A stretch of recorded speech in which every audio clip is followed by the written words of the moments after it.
स्वर्ग और नरक की कहानी। एक बार की बात है, एक बुद्धिमान बूढ़े बाबा थे जो अपनी बुद्धि के लिए जाने जाते थे। दूर दूर से लोग उनके ज्ञान भरे वचनों को सुनने आते थे। एक दिन एक युवक उस बूढ़े बाबा के पास गया और उससे स्वर्ग और नरक के बारे में पूछा। युवक ने पूछा, मुझे बताओ बुद्धिमान बूढ़े बाबा, स्वर्ग क्या है और नरक क्या है? बुद्धिमान बूढ़े बाबा मुस्कुराए और उत्तर दिए, स्वर्ग और नरक दोनों बहुत वास्तविक हैं, लेकिन वे हमारे भीतर मौजूद हैं। युवक बुद्धिमान बूढ़े बाबा के उत्तर से हैरान था, इसलिए उसने उसे समझाने के लिए कहा। बूढ़े बाबा ने कहा, कल्पना कीजिए कि आपके सामने दो दरवाजे हैं, एक स्वर्ग की ओर जाता है और दूसरा नरक की ओर। जब आप स्वर्ग के द्वार में प्रवेश करते हैं तो सभी देवदूत और संत आपका खुले हाथों से स्वागत करते हैं। आप सुंदरता, शांति और खुशी से घिरे हुए हैं।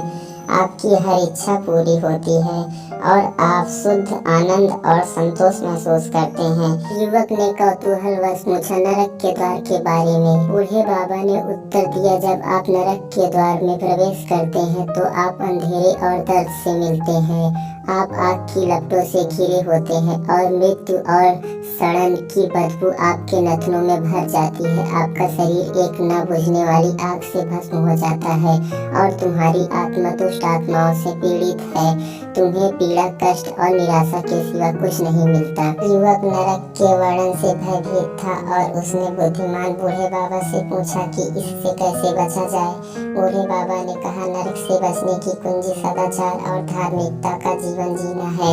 आपको दूसरे के प्रति दयालु, ईमानदार और दयालु होना चाहिए। आपको ज्ञान और समझ की तलाश करनी चाहिए। आपको दूसरे की सेवा करनी चाहिए और अच्छे कर्म करना चाहिए। ऐसा करने से तुम स्वर्ग के द्वार में प्रवेश करोगे और तुम्हारा बाहें फैलाकर स्वागत किया जाएगा। युवक बूढ़े बाबा के शब्दों से प्रेरित था और वह एक सदाचारी जीवन जीने के लिए निकल पड़ा। उन्होंने खुद को सीखने, दूसरों की सेवा करने और अच्छे कर्म करने के लिए समर्पित कर दिया। वह अपनी दयालुता, उदारता और ज्ञान के लिए जाने जाते थे। दूर दूर से लोग उनकी वाणी सुनने आते थे। एक दिन युवक ने खुद को बुद्धिमान बूढ़े बाबा द्वारा वर्णित दो दरवाजों के सामने खड़ा पाया।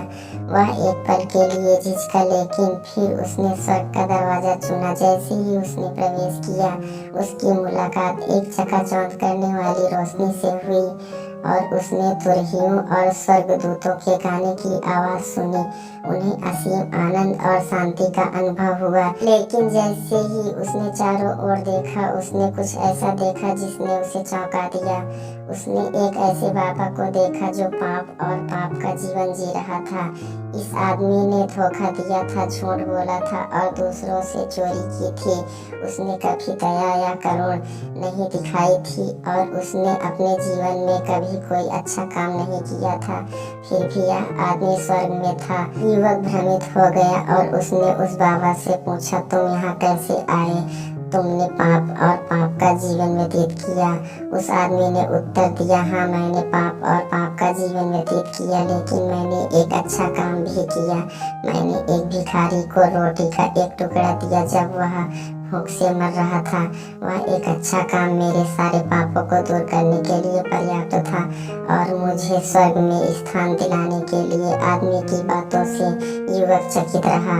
उन्होंने महसूस किया कि भले ही उन्होंने एक पुण्य जीवन व्यतीत किया हो, फिर भी अगर वह एक भी अच्छा काम करने में विफल रहे तो उन्हें स्वर्ग में प्रवेश से वंचित किया जा सकता है। वह बुद्धिमान बूढ़े बाबा के पास लौटा और उसे बताया कि उसने क्या देखा था। बुद्धिमान बूढ़े बाबा मुस्कुराए और बोले, हाँ मेरे बच्चे, स्वर्ग और नरक हमारे भीतर मौजूद है। यह हम पर निर्भर है कि किस दरवाजे से प्रवेश करना है। लेकिन याद रखें, भले ही आपने जैसा जीवन जिया हो, लेकिन हमेशा दूसरों की भलाई करते रहना, हमेशा दूसरों की मदद करते रहना। स्वर्ग मिले या नरक मिले, हमेशा सही रास्ते पर चलना, उन लोगों की मदद करते रहना। देखना, एक दिन तुमको भी स्वर्ग ही मिलेगा। धन्यवाद दोस्तों। स्वर्ग और नरक की कहानी से आपने क्या सीखा? अपनी राय जरूर बताना।